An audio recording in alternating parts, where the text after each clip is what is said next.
Côte d'Azur atau French Riviera. Begitulah kawasan bibir pantai Mediterania punya julukan. Janjikan deretan kota cantik yang kemudian identik sebagai tujuan plesir para turis berkantong tebal. Tak terkecuali Moncton. Kota ini luasnya hanya 17 km persegi. Tak seperti kota di kanan kirinya yang berlimpah resor mewah, kota berjuluk Mutiara dari Prancis ini suguhkan persembahan alam sebagai hadiah. Lemon dan jeruk. Buah ini jelmaan identitas kota. Pohonnya ditanam di mana-mana. Namun menjadikannya komoditas unggulan tidaklah cukup. Warga pun menyulapnya jadi mahakarya. Inilah Fête du Citron alias Festival Lemon. Seorang kawan sudah menunggu. Mas Liatun, mahasiswa asal Indonesia yang akan mendampingi saya jelajahi gempitannya pesta tahunan ini.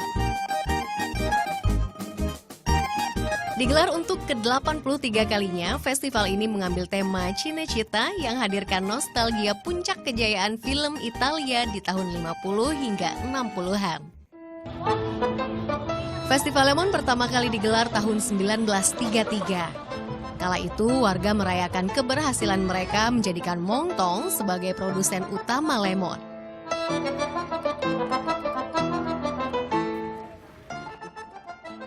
Di festival ini kan adanya tiap tahun, ya kan tiap tahun. Nah, biasanya kalau kamu datang ke sini setiap tahun, apa yang paling ditunggu?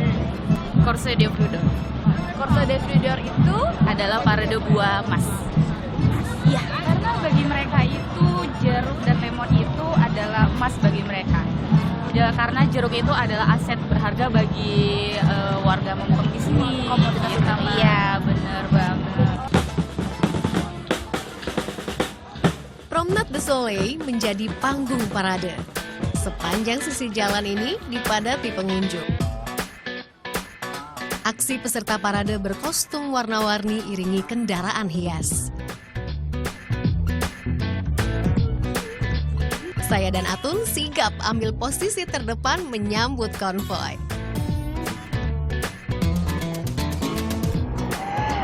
Sebagai salah satu kawasan French Riviera, mungkin nama Moncton tidak sepopuler Monaco atau Nice, tapi sungguh menakjubkan bagaimana kota ini bisa mengubah hari-hari kelabu musim dingin di Prancis menjadi sangat berwarna-warni.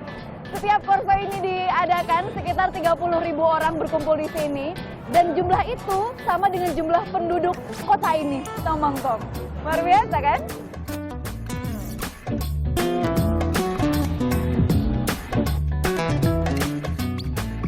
Dari Moncton, Atun mengajak saya bergeser ke Nice.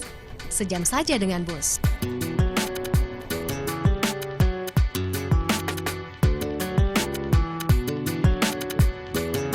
Atun bukan mengajak saya untuk berkeliling, tapi melanjutkan euforia festival. Prancis Selatan memang penuh kejutan. Jika di Moncton semua serba jeruk dan lemon, di Nice semua serba warna-warni bunga. Bataille de Fleurs atau pertempuran bunga digelar di Promenade des Anglais. Hanya ini, tunggu sampai matahari terbenam. Inilah puncak festival yang paling ditunggu. Place Masséna padat oleh tumpah ruahnya manusia. Kian riuh saat sang raja tiba. Roi des Médias atau Raja Media. Inilah maskot festival yang gambarkan media sebagai penguasa jagat kini.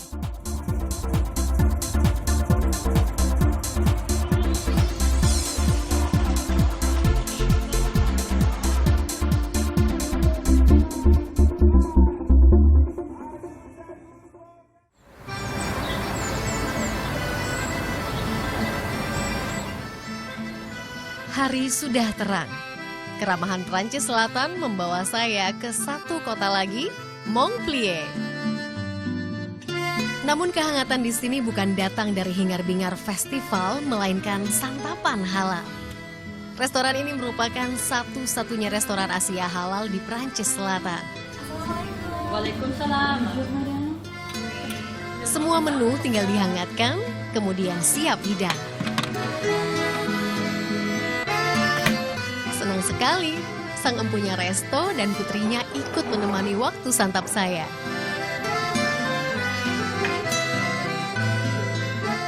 Dapat sambutan baik dari pelanggan, Salila kini sibuk siapkan restoran cabang.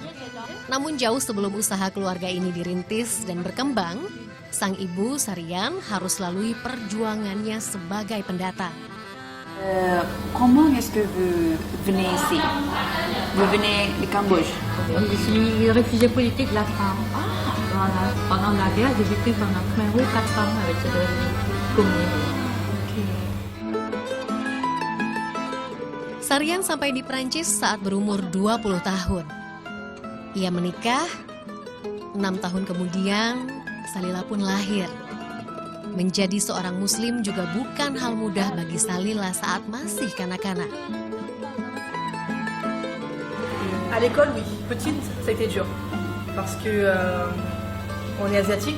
Il n'y a pas beaucoup d'asiatiques en France. Pas beaucoup. À Montpellier, il n'y en a pas beaucoup. Et asiatique, c'est compliqué. Asiatique musulman, c'est encore plus compliqué. Oui, double compliqué. Voilà, double complication. Salila sudah tunaikan ibadah haji sejak umurnya 20. Tekadnya sempurnakan ibadah membuat Salila tak bisa pasrah. Ia bergerak lewat aksi sosial dengan menjadi pengajar sukarela untuk anak-anak muslim dari komunitas Mogrebang atau Afrika Utara.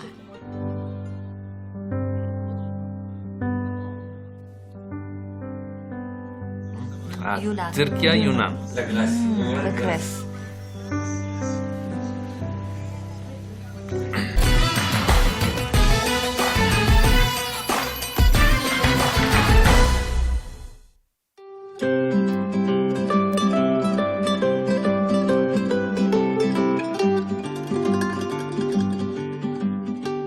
Montpellier, kota di Prancis Selatan ini dikenal sebagai kota pelajar, terutama karena fakultas kedokterannya.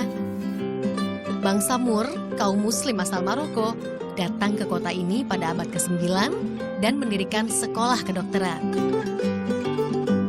Berkembang jadi kota bisnis, Montpellier jadi tempat berbaurnya pendatang juga agama. Montpellier termasuk salah satu kota dengan perkembangan yang amat pesat. Kemudian lapangan pekerjaan melimpah sehingga mendatangkan atau mengundang banyak pendatang. Tak terkecuali bangsa Arab, terutama dari kawasan Afrika Utara. Akhirnya, komunitas etnik terbentuk dan meninggalkan jejak budaya. Salah satunya lewat kehadiran pasar Arab ini.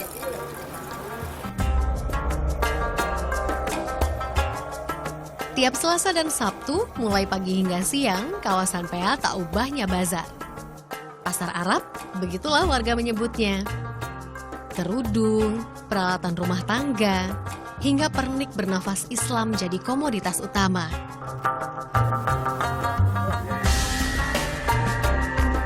Sementara bahan makanan termasuk toko-toko halal tersedia di Les Halles de Quatre Saisons. Yang ini buka setiap hari. Di dalamnya terdapat 38 gerai.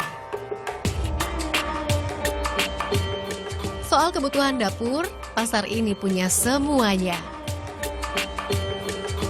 Kebanyakan adalah ragam makanan yang disebut dalam Al-Quran, seperti kurma, tin atau buah ara, kismis, dan kacang-kacangan. Buka sejak pukul 7 pagi, kios-kios ini hanya layani pembeli hingga pukul 1 siang. Saya pun kembali beranjak ke pusat kota.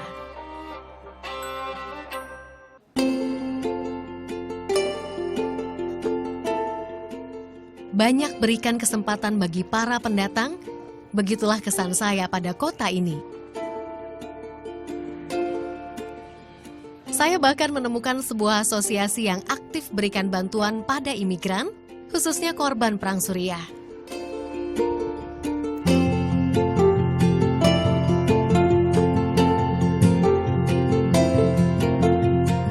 Telusuri keberadaannya, saya menemukan alamat apartemen milik seorang warga Perancis bernama Séverine Lariberte.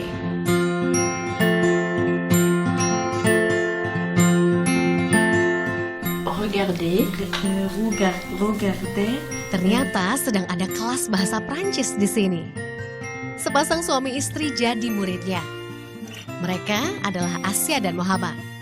Keduanya berasal dari Renkus, Suriah. Perang yang sudah berlangsung lebih dari 5 tahun memaksa mereka tinggalkan kampung halaman. Begitu tiba di Prancis, belajar bahasa adalah hal pertama yang mereka lakukan. Berada bersama Sevrin dan kawan-kawan membuat mereka temukan keluarga baru.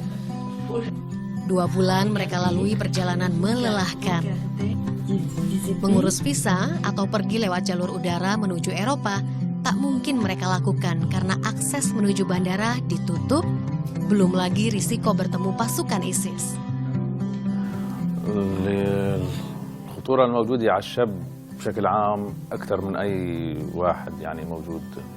الرجل المسن أو المرأة أو الطفل ما عليه خطورة مثل ما موجودة على الشاب اللي من سن 20 لسن 40 لأنه هو إما يعني يتهموه إنه عم يقاتل مع فصيل أو ثوار أو جيش حر أو بده ينجر وينسحب للجيش النظامي يقاتل بصفوف الجيش النظامي على المدينة أو رايح يقضي غرض أو شيء. أي حاجز من حواجز الجيش ممكن يتعرض له وياخده وممكن يضل أشهر ما حدا يعرفه وين. Dari Suriah mereka bergerak ke Libanon. Kemudian dengan kapal besar mereka pergi ke Turki. Perjalanan laut berlanjut dengan kapal kecil hingga Yunani. Setelahnya dengan bus atau kereta barulah Prancis. Perjalanan mereka tentu saja ilegal. Menggunakan jasa agen gelap jadi satu-satunya pilihan. Biayanya sangat mahal. Per orangnya mencapai 10.000 euro atau setara 140 juta rupiah. Muhammad memperlihatkan video saat ia dan istrinya sampai di Yunani setelah melaut dengan kapal kecil.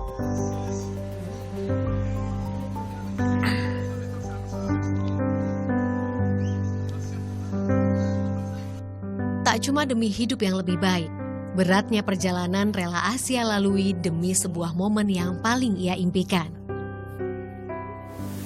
لا كنت متحمسة إنه بس بدي أقطع وأخلص وأوصل. كان بس بدي الوقت يمرق. يعني كل الصعوبات ما حسيت إنه صعوبات كانت. المهم إني أوصل.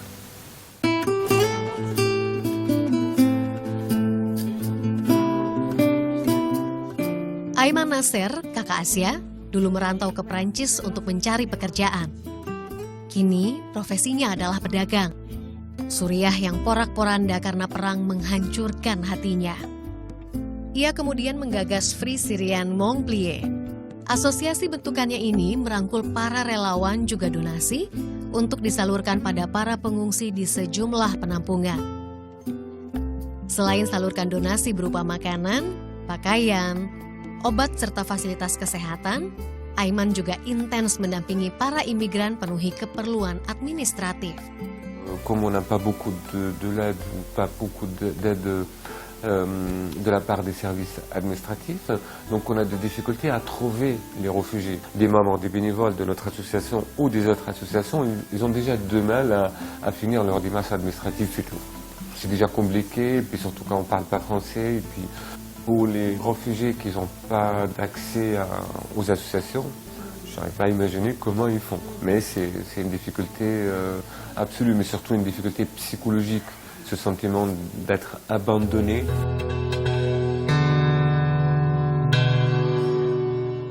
Lima tahun asosiasinya berjalan, baru kini Aiman berhasil bertemu dengan anggota keluarganya. Melihat penderitaan para imigran dirasakan langsung oleh sang adik, Aiman berharap sebuah langkah besar segera terwujud, sehingga Suriah lekas terbebas dari perang.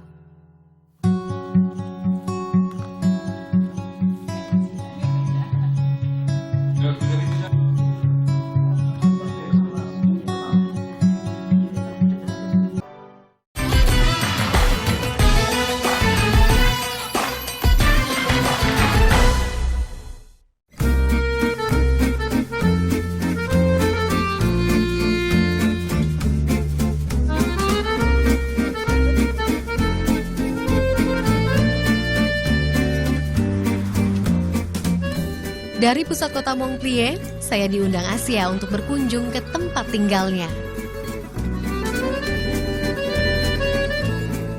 Untuk sementara, Asia dan suaminya Muhammad tinggal di kediaman sang kakak, Aimat. Sebelumnya, ia mengajak saya mampir ke toko halal, membeli aneka sayur segar.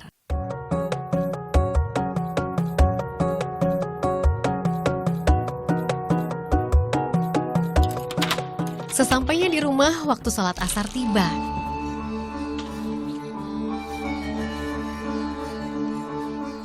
Ruang keluarga pun kami gunakan untuk sholat berjamaah.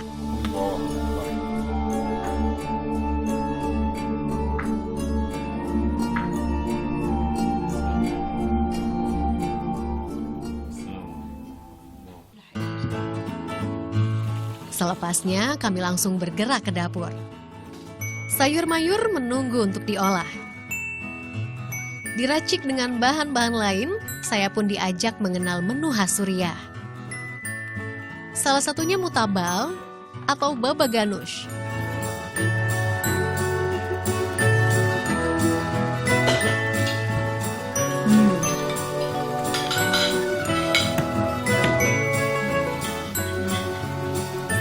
Selain di Suriah, masakan ini juga jamak ditemukan di Lebanon, Yordania, Israel, dan Palestina. Sudah jadi agenda rutin pula, jika di pagi hari ada kelas bahasa Prancis bersama Severin, maka malam harinya mereka akan kembali untuk berkumpul sekadar bercengkrama. Tak lupa, baba ganoush dan kofta dibungkus rapi sebagai sajian istimewa. Diantar seorang kawan, kami kembali menuju apartemen Severin.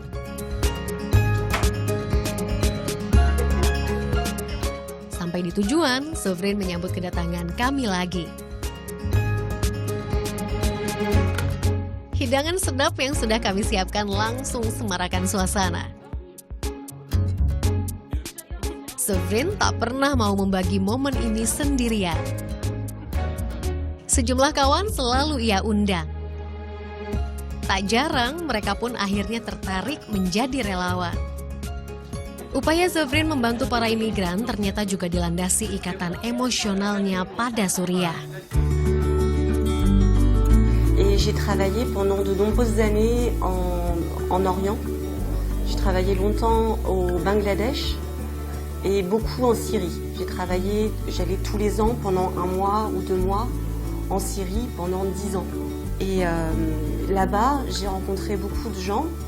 J'ai aussi beaucoup voyagé toute seule dans ces pays et j'ai toujours été très bien reçue. Les gens se sont toujours occupés très très bien de moi. On m'a pris en charge, voilà. Et partout, je me suis sentie en sécurité et entourée. Et c'est une sorte de, pour moi, de payback, quelque chose comme ça. Voilà.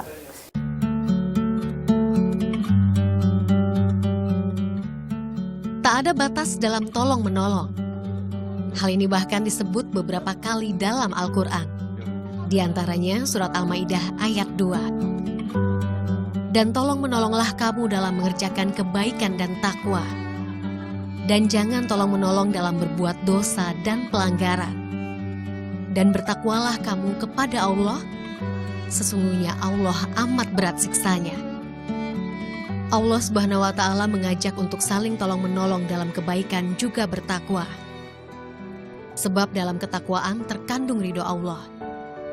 Sementara berbuat baik disukai sesama. Barang siapa yang memadukan ridho Allah dan ridho manusia, sungguh sempurnalah kebahagiaannya.